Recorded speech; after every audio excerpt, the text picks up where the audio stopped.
days of YouTubers not being considered real journalists are long gone. Because what's just happened today in the Minnesota fraud scandal is wild. So earlier this month, as reported by the Associated Press, federal prosecutors said that half of the $18 billion in federal funds that was given to 14 different Minnesota-run programs, we're talking disability care, addiction treatment centers, food for the underprivileged, childcare, etc. They believe that half of that may have been stolen. They said the magnitude of the fraud in Minnesota cannot be overstated. Staggering amounts of money could have been lost. That's insane that something like that just was going on in that state.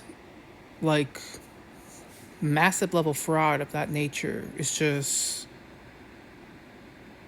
it's so crazy.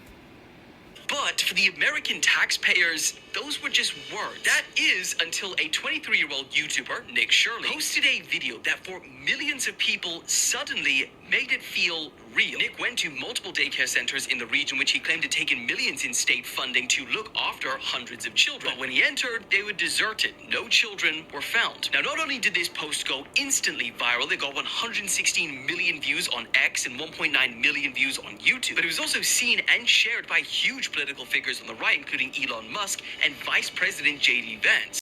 I can already anticipate the left-wing, hyper-Democrat people trying to do everything in their power to deflect or deny or debunk or try to dismiss the claims and the video from that journalist or that content creator right then and there. I can already anticipate the response. Even the U.S. Attorney General acknowledged Nick's video on X, saying that 98 individuals, 85 of which are Somali, have been charged in this fraud investigation. But today, it's gone even further because the DHS is now on the ground in Minneapolis, going door to door at suspected fraud sites, even telling CNN that this was triggered in part because of Nick's video. I want to say that I'm shocked, but honestly, I'm not all that shocked. Like, I'm on the fence of, like, them being both the smartest people and the dumbest people to have ever exist on my screen, like right now. Like, either that or the American government is slipping significantly, like super behind. But to be a little more serious, it's like, if it's true, like that these Somali Minnesotans are out there like scamming, using children, and like not even just like these daycare scams. I've seen articles talking about they're trying to scam, creating fraudulent like nonprofits for healthcare provisions for like children from lower economic class or lower economic backgrounds. And it's just like, that's so fucking grimy. But once again, I'm not really that surprised as overall that they would do something like that because of like, especially if they're like the Somali immigrants doing this. It's like, this is from the same country that recently tried to implement anti-child marriage laws by increasing the age of majority or the age of consent for marriage, which led to like a massive protest and like backlash throughout the country. So bad to the point that within 24 hours or 48 hours, not even like a full like few weeks or a year or whatever, from a very short time, they repealed those laws. They reversed those laws and took that away. Last April, an 8-year-old Somali girl who had been missing for 6 months was later found living with an adult man who claimed she was his wife. Just last month, a 67-year-old minister was gifted a young girl as a bride. Now that same country says they want to ban child marriage. Somalia's parliament has ratified the African Charter on the Rights and Welfare of the Child, a treaty that says every person under the age of 18 is a child and requires governments to protect children from abuse and guarantee their right to healthcare and education. But the celebration didn't last very long. As reported by Impact, the Ministry of Family and Human Rights quickly added that Somalia's constitution and Islamic law remain the highest legal authorities. That means parts of the charter could be limited or ignored if they're seen to conflict with religious teachings. Some reports online claim the charter was rejected the next day. The lower house voted to adopt it, 130 in favor, 10 against, and 5 abstained. Still, it shows how fragile the win is.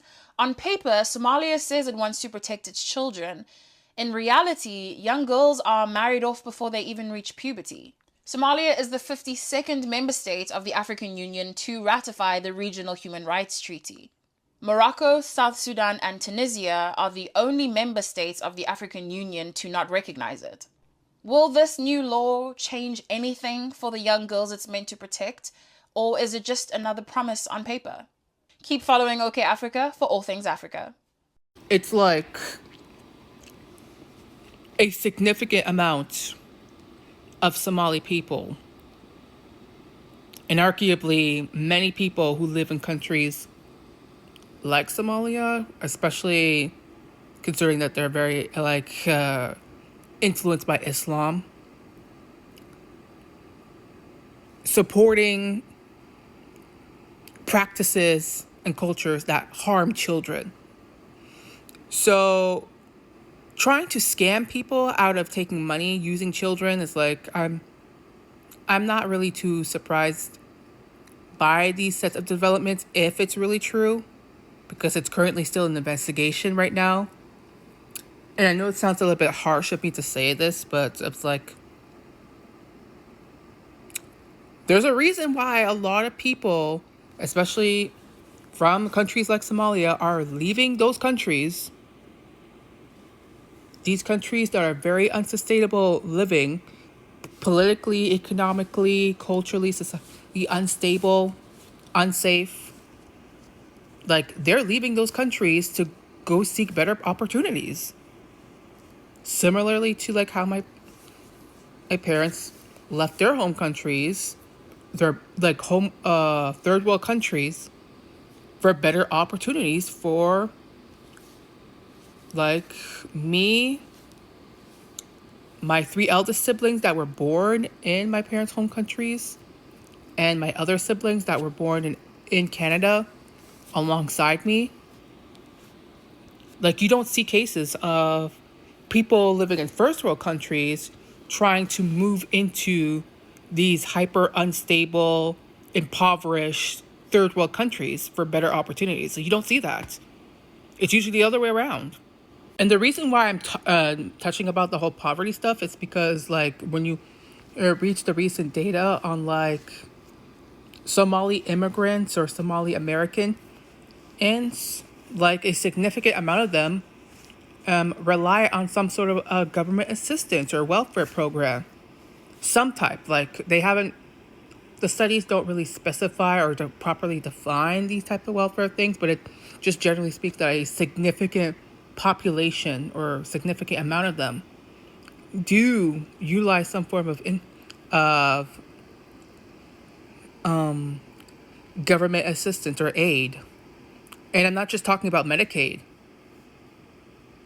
Not to mention the fact that they're also significantly more likely to be impoverished than Native America, like natives from America and other immigrants, or similar to other immigrants. It's a thing. So I would not be surprised if they're going around trying to make money illegally through the taxpayers of other people, other Americans. Like, if some immigrants were trying to pull that shit here in Canada, I'd be pissed off. Rightfully so, pissed. And I'd be double pissed if they were trying to utilize children as a means to scam people. Like, gross. The fuck is wrong with you? If you would like to make a donation, please check out the QR code or the link in the video description for my PayPal account. Thank you very much.